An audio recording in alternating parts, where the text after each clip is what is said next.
Extreme extreme আর সাকিব ভাইয়ের acting ছিল অসাধারণ। আর যারা ছিল এভরিওয়ান মানে গুজবাম করছে। আর আমি অলমোস্ট মানে 10 বছর পরে বাংলা মুভি দেখছি। আমার কাছে এক্সট্রিম লাগছে।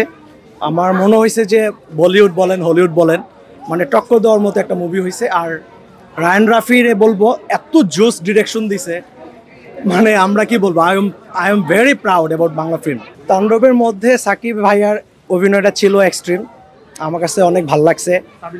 আর সাবিনা নূর, তারপর জয়া আহসান, সবারই ইন্ডিভিজুয়ালি অভিনয় অনেক ভালো ছিল। আর সাকিব যখন মানে স্ক্রিনে আসে, সাকিব খান যখন স্ক্রিনে আসে, ওই জিনিসটা আসলে পুরোপুরি হিট।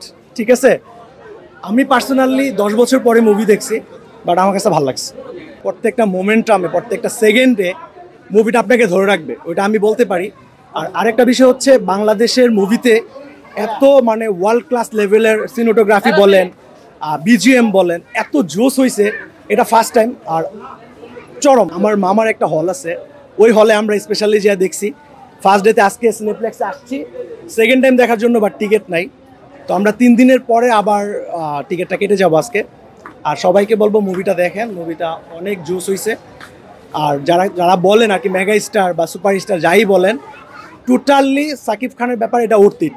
সাকিব খানের মানে অ্যাক্টিং স্কিল বলেন, লুকিং বলেন, হাইট বলেন, পারফরমেন্স তো নেক্সট লেভেল। মানে টোটালি আপনি সালমান খানের সাথে কম্পেয়ার করতে পারবেন, এত জোস। ওনাদের মানে অ্যাডভান্স 3 দিনের টিকিট বুকিং হয়ে গেছে, বাট আমরা 3 দিনের পরে আবার নিতেছি।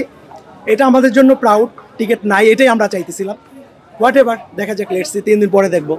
ওই মুভিগুলোতে আমি ভাইব পাইতেছি টুকটাক, মানে ইনসাফ হয়েছে, আরও কিছু মুভিতে ভাইব পাইতেছি, বাট ওগুলো আমার মানে লিস্টে সেকেন্ড থার্ডে হবে। বাট তাণ্ডব আমি আরও একবার দেখবো ইনশাল্লাহ।